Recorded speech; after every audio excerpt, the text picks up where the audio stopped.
दोस्तों आज हमारे बीच हैं डॉक्टर भव्या एंड डॉक्टर नूर जिन्होंने रिसेंटली एफएमजी एग्जाम क्लियर करा है। पहले तो आप दोनों को बहुत बहुत मुबारक हो। Thank you so much. आपने ना सिर्फ हमारा Thank you so पूरे हिंदुस्तान का जो है एफएमजी कम्युनिटी का माता पिता का नाम रोशन करा है। तो हम आपसे आज बातचीत में कुछ बातें जानना चाहेंगे कि प्रिपरेशन के दौरान क्या थी चीज़ें, कैसे आपने मतलब क्या चीज़ें कमी थी, किन चीज़ों को नहीं करना चाहिए, किन चीज़ों को करना चाहिए। तो उस पे बात करते हुए पहले तो मैं आप दोनों से ही पूछना चाहूँगा कि क्या हमें रेगुलर क्लासेस अटेंड करनी चाहिए 19 सब्जेक्ट की, कि शुरू में ही हमें शॉर्टकट के चक्कर में पड़ जाना चाहिए?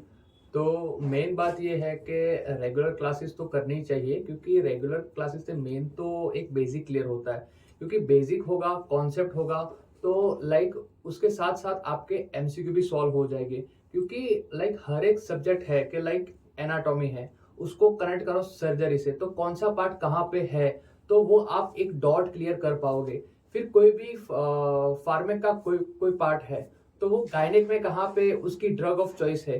तो ऐसे आप डॉट कनेक्ट करोगे, एक कॉन्सेप्ट बनाओगे, एक बेसिक बनाओगे, उसके साथ साथ आपके एमसीक्यू सॉल्व होगे। तो उसी वजह से आपको रेगुलर क्लास डेफिनेटली लेनी चाहिए सर। बहुत बढ़िया।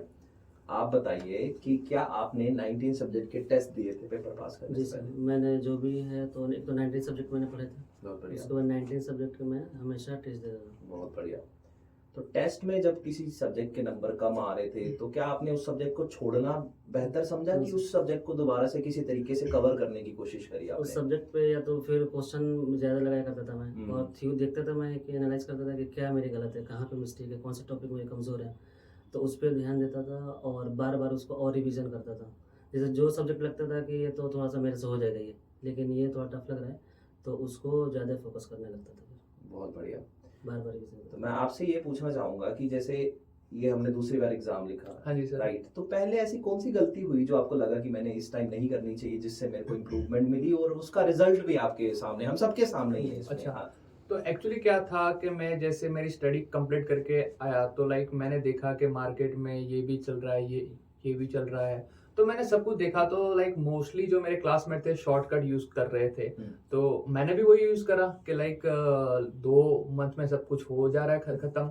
तो मैंने वही करा, तो लाइक उससे मेरे बेसिक नहीं बना, तो कॉन्सेप्ट नहीं बना। उसकी वजह से मुझे फर्स्ट ट्रायल में लाइक मैं पास नहीं हो पाया। उसके बाद फिर मैंने सोचा कि लाइक अब मुझे पहले कॉन्सेप्ट बनाने चाहिए।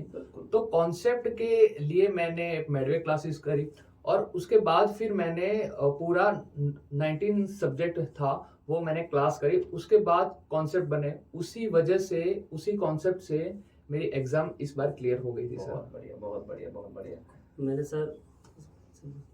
सर सबसे मेरे जब भी आया था यहाँ प्रिपरेशन करने के लिए, तो सबसे पूछा कि कौन सी कोचिंग सबसे बेस्ट है मेरे लिए, क्योंकि मैं ज़्यादा नहीं पढ़ा था, थोड़ा बहुत पढ़ के आया था वहाँ से।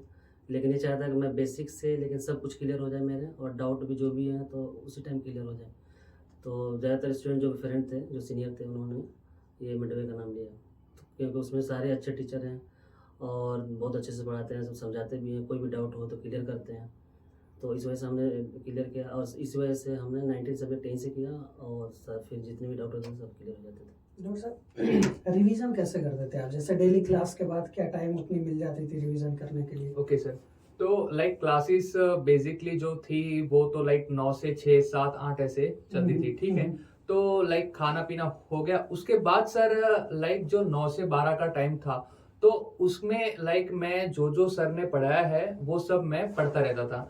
तो लाइक सर ने आज क्या बोला है, तो एक टॉपिक था तो वो मैं हाईलाइट कर देता था, या तो जो टॉपिक मुझे आता नहीं था वो मैं स्टिकी नोट से बनाता था और वो मेरे डेस्कटॉप पे ऐसे लगाता था। तो डेली जो मैं था तो लाइक रूम में गया, रूम में लाइक स्टिकी नोट मैंने देख ली, और जो टॉपिक नहीं आता था वो डेली मुझे कवर होता था। तो डेली मैं एमसीक्यू भी करता था और साथ साथ में मैं रिवीजन भी करता था सर। डेली के कितने एमसीक्यू करते थे आप? सर डेली के टॉपिक वाइज मैं 100 एमसीक्यू तो कर ही लेता था आराम से। आप जी सर। कितने एमसीक्यू? तो स्टार्टिंग में तो मैं 50 से शुरू किया था, लेकिन ये था मेरा टारगेट कि रोज़ाना कुछ ना कुछ बढ़ाना है इसमें, मिनिमम 10, कभी 5। लेकिन मैं जब एंड आया तो फिर 200, 300 क्वेश्चन करने लगा फिर। और इससे क्या होता था कि जितने भी क्वेश्चन गलत रहते थे फिर उसको एनालाइज करता था। आप दोनों लोग कितने बार रिवीजन किया था नोट्स को? नोट्स को मैं 5 टाइम्स। लाइक एक्चुअली मैंने 4 टाइम पूरा रिवाइज करा था। लाइक जो मेजर सब्जेक्ट थे उसको तो मैंने 5 बार करा था, बट जो शॉर्ट थे तो उसको 3-4 मैंने अच्छे से कर दिया था। कोई सब्जेक्ट छोड़ा भी था? नहीं सर, 19 से 19 सब्जेक्ट मैंने करे थे। बहुत बढ़िया, बहुत बढ़िया। तो टेक होम मैसेज मोस्टली सभी स्टूडेंट्स का सारे- यही वो है कि बिल्कुल, 19 के 19 सब्जेक्ट पढ़ने हैं एग्जैक्टली और प्लस डेली के क्वेश्चंस लगाने हैं। लगाना, 100 प्लस क्वेश्चंस तो डेली सॉल्व करने ही करने हैं। मेडवे में एक अच्छी चीज ये मैंने देखी, जो चीज ये है कि क्लास से जस्ट पहले हम लोग जो क्वेश्चंस देते हैं बहुत उससे सही, बहुत बहुत ज्यादा एक ये अच्छी चीज है, क्योंकि लास्ट दिन का पढ़ा हुआ अगले दिन आपको क्लास से पहले क्वेश्चन सॉल्व करने मिले तो सेम डे आप क्या कर सकते हो ना, अपने टीचर से वो डाउट जाके डाउट्स पूछ पूछ सकते सकते हो। हो। उससे क्या है ना, एक अलाइनमेंट बनी रहती है और बच्चा भी मोटिवेटेड और टीचर भी मोटिवेटेड है। जब तक स्टूडेंट टीचर से डाउट पूछेगा तो टीचर की भी आगे से क्या होता है Of ना, course, इच्छा of ज्यादा course. बढ़ जाती है कि चलो मेरे बच्चे अच्छे से सीख रहे हैं, मैं इनको और अच्छा सिखाऊं। हाँ जी तो ये बायलेटरल रिलेशनशिप है जिस वजह से आज बेस्ट रिजल्ट लेकर के आए हैं हमारे सारे बच्चे जो भी यहाँ पे जुड़े हुए क्वेश्चन थे। से ये भी होता है ना कि प्रेशर रहता है कि कल बहुत। पता है कि मॉर्निंग आते ही टेस्ट होने हैं, हाँ हाँ जी तो सर। ये एक प्रेशर बना रहता है कि नहीं मुझे रिवाइज करके ही जाना करके है, जाना। नोट्स को पढ़ के ही जाना है। बिल्कुल तो बिल्कुल। ये एक और भी अच्छा बेनिफिट्स है कि जो नहीं भी पढ़ना चाहते वो भी पढ़ वो के भी आ पढ़ रहे के हैं। Ah Of course, sir. Exactly. Test ये तो चीज़- रेगुलर देना चाहिए, क्योंकि उससे पता चल जाता है कि भाई मेरे अंदर क्या कमी है, तो उसको Like- आप इम्प्रूव करने की कोशिश करते हैं हम। मेरा ये सीन था कि लाइक 4-5 सब्जेक्ट हो गए तो मैंने एक टेस्ट सीरीज ले रखी थी, तो उसमें लाइक मैं टेस्ट देता था, प्लस जो क्लासेस के बाद जो टेस्ट था वो तो मैं डेफिनेटली देता था, और जो मेरे गलत होते थे वो मैं एक पेज में लिख देता था कि भाई ये टॉपिक मेरा वीक है और ये मुझे सॉल्व करना है। तो लाइक वो फिर लास्ट में एक छोटी कॉपी मेरी बनी 19 सब्जेक्ट की, और मेन टॉपिक तो मैंने लिख रखे थे, और लास्ट के जो 4-5 दिन थे उसमें मैंने फिर वही रिवाइज करा था। और लास्ट के दिनों में खुद को मोटिवेट कैसे किया आप लोगों ने?